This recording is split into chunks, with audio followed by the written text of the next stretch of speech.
ప్రపంచానికి ఆరోగ్యాన్ని ప్రసాదించే దేవుడికే జ్వరం వస్తుందని మీకు తెలుసా? దేవుడికి జ్వరం రావడం ఏమిటి? ఆయనకు 15 రోజుల పాటు ఆయుర్వేద వైద్యం చేయడం ఏంటి? పూరి జగన్నాథుడి ఆలయంలో జరిగే ఈ విచిత్రమైన ఆచారం వెనుకున్న అసలు రహస్యం ఏమిటి? జగన్నాథుడిని 15 రోజుల పాటు భక్తులకు ఎందుకు దూరం చేస్తారు? ఆ సమయంలో గర్భగుడిలో ఏం జరుగుతుంది?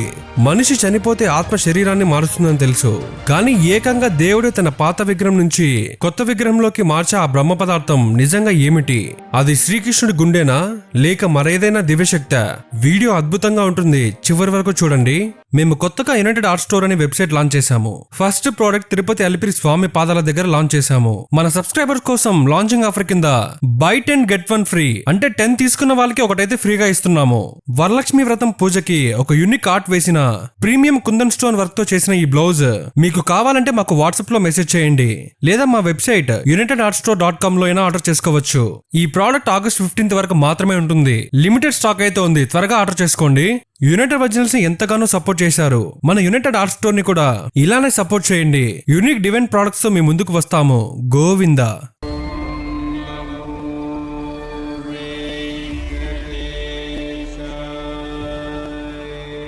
రథయాత్రకు కొన్ని రోజుల ముందు పూరి నగరం మరోసారి భక్తులతో నిండిపోతుంది.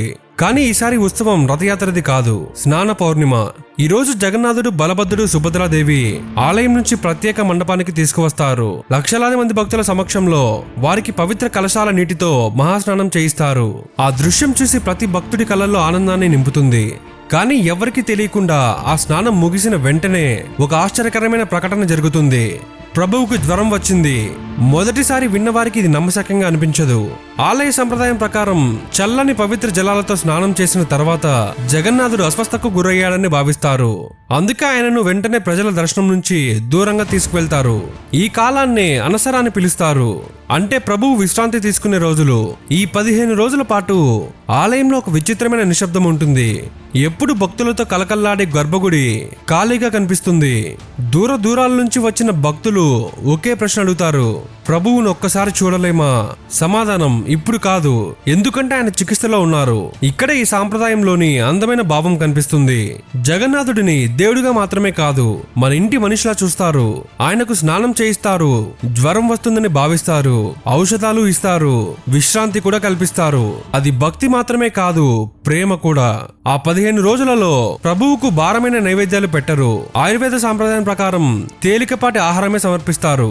ఔషధ మూలికలతో చేసిన ప్రత్యేక ప్రసాదాలు అర్పిస్తారు. సేవకులు వైద్యుడిలా సేవ చేస్తారు. భక్తులు ఇంటి పెద్ద అనారోగ్యంతో ఉన్నట్లే ప్రభువు ఆరోగ్యం కోసం ఎదురు చూస్తారు.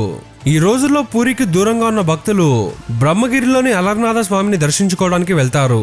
ఎందుకంటే జగన్నాథుడు విశ్రాంతి తీసుకుంటున్న సమయంలో ఆయన కరుణ అక్కడ లభిస్తుందని ఒక ప్రాచీన విశ్వాసం ఉంది.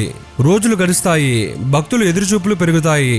చివరికి ఒక ఉదయం ఆలయంలోని గంటలు మోగుతాయి, శంఖానాదం వినిపిస్తుంది. సేవకులు ఆనందంతో బయటకు వస్తారు. ప్రభువు కోలుకున్నారు అనగానే ఆ రోజు జగన్నాథుడు కొత్త కాంతితో, కొత్త అందంతో మొదటిసారి భక్తులకు దర్శనమిస్తారు. దానినే నవయవన దర్శనం అంటారు. ఎందుకంటే అనారోగ్యం తర్వాత ప్రభువు మళ్ళీ కొత్త ఉత్సాహంతో భక్తుల ముందుకు వచ్చాడని భావిస్తారు. భక్తుల ఆనందానికి అవధులు ఉండవు. వారంతా ఒక్క చూపు కోసం గంటల తరబడి వేచి ఉంటారు. ఎందుకంటే ఆ తర్వాతి రోజే ప్రసిద్ధ రథయాత్ర మొదలవుతుంది.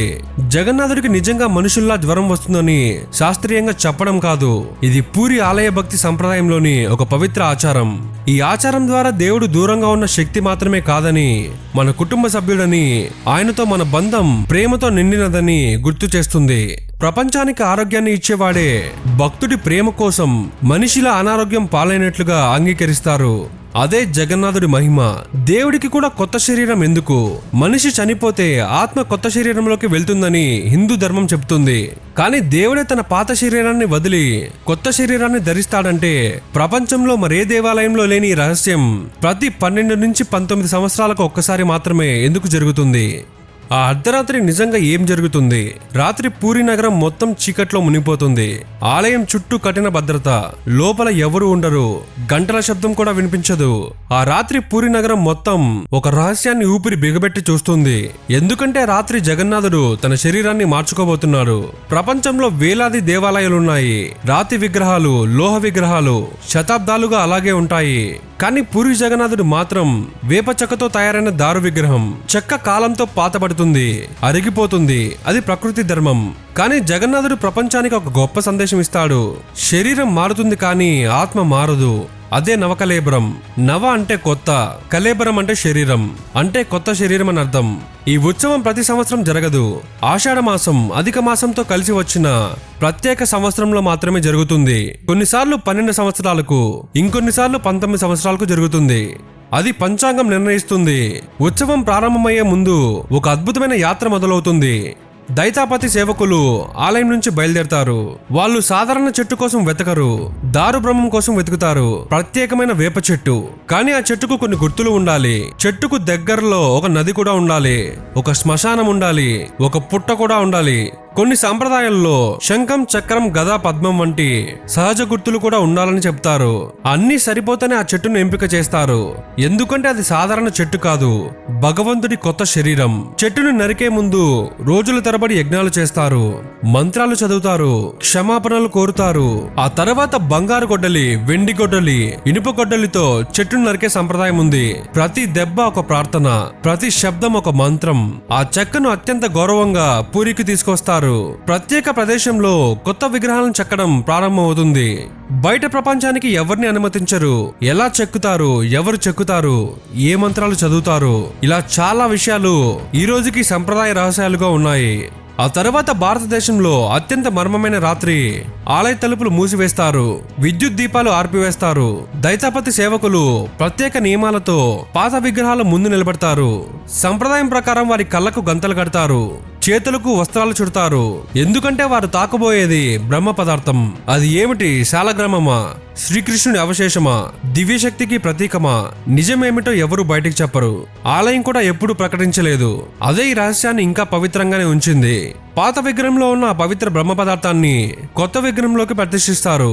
ఆ క్షణంలో కొత్త శరీరానికి ప్రాణం వచ్చినట్లు భక్తులు విశ్వసిస్తారు. పాత విగ్రహాలను గౌరవంగా కోయిలి వైకుంఠం అనే పవిత్ర ప్రదేశంలో మనిషి అంత్యక్రియలు చేసినట్లే దేవుడి పాత శరీరానికి గౌరవప్రదంగా వీడుకోలు ఇస్తారు. దేవుడికి కొత్త శరీరం అవసరం లేదు, కానీ మనిషికి ఒక సత్యాన్ని నేర్పడానికి జగన్నాథుడు ఈ నవకలేబరాన్ని స్వీకరిస్తాడు. శరీరం నశిస్తుంది, కాలం మారుతుంది, రూపం మారుతుంది, కానీ దైవం మారదు, ఆత్మ మారదు. అందుకే భగవద్గీతలో శ్రీకృష్ణుడు చెప్పిన వాసాంసి జీర్ణాన్ని యథా విహాయ అనే శ్లోకాన్ని పూరిలో ప్రతి నవకలేబరం మన కళ్ళ ముందే జీవించి చూపిస్తుంది. అదే జగన్నాథుడి నవకలేబర మహిమ. దేవుడి ముందు అందరూ సమానమే. ఈ మాటను పూరి జగన్నాథ్ ఆలయం అక్షరాలా పాటిస్తుంది.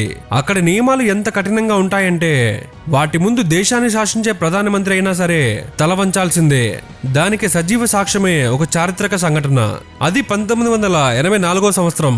అప్పటి భారత శక్తివంతమైన ప్రధాని శ్రీమతి ఇందిరాగాంధీ. ఆవిడ జగన్నాథ్ దర్శనం కోసం పూరి చేరుకున్నారు. దేశ ప్రధాని వస్తున్నారంటే భద్రతా అధికారులు హడావడి ఎలా ఉంటుందో చెప్పక్కర్లేదు.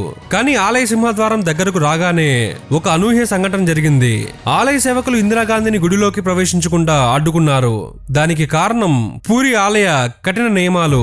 ఇక్కడ సాంప్రదాయం ప్రకారం కేవలం హిందువులకు మాత్రమే ఆలయంలోకి ప్రవేశం ఉంటుంది. ఇందిరాగాంధీ పుట్టుకతో హిందువే అయినప్పటికీ ఆమె పార్సీ మతస్థుడైన ఫిరోజ్ గాంధీని వివాహం చేసుకోవడం వల్ల ఆలయ నియమాల ప్రకారం ఆమెకు ప్రవేశ అర్హత లేదని అర్చకులు నిర్మహమాటంగా స్పష్టం చేశారు. అంతటి శక్తివంతమైన పదవిలో ఉన్నప్పటికీ ఆమె తన అధికారాన్ని ఉపయోగించి బలవంతంగా లోపలికి వెళ్ళలేదు. శతాబ్దాల నాటి ఆచారాన్ని గౌరవించారు. ఆ తర్వాత ఆమె ఆలయానికి ఎదురుగా ఉన్న రఘునందన్ లైబ్రరీ భవనం పైకి వెళ్లారు. అక్కడి నుంచే జగన్నాథుడి ఆలయం శిఖరం పైన ఉన్న పవిత్రమైన నీళ్ల చక్రాన్ని, సింహద్వారం వద్ద బయట భక్తుల కోసం కొలువైన పతిత పావన స్వామిని దూరం నుంచే దర్శనం చేసుకుని వెనుదిరిగారు. భగవంతుడికి భక్తుడిపై ఎంత ప్రేమ ఉంటుందో ఆయన ఆలయ నియమాలకు కూడా అంతే పవిత్రత ఉంటుంది. ఇక్కడ దేశాన్ని ఏలే రాజుకైనా సామాన్యుడికైనా ఒక్కటే న్యాయమని ఈ సంఘటన ప్రపంచానికి చాటి చెప్పింది. ఈ వీడియో మీకు నచ్చిందని భావిస్తున్నాను. ఈ వీడియో నచ్చితే లైక్ చేసి వీడియోని షేర్ అయితే చేయండి. జై జగన్నాథ్.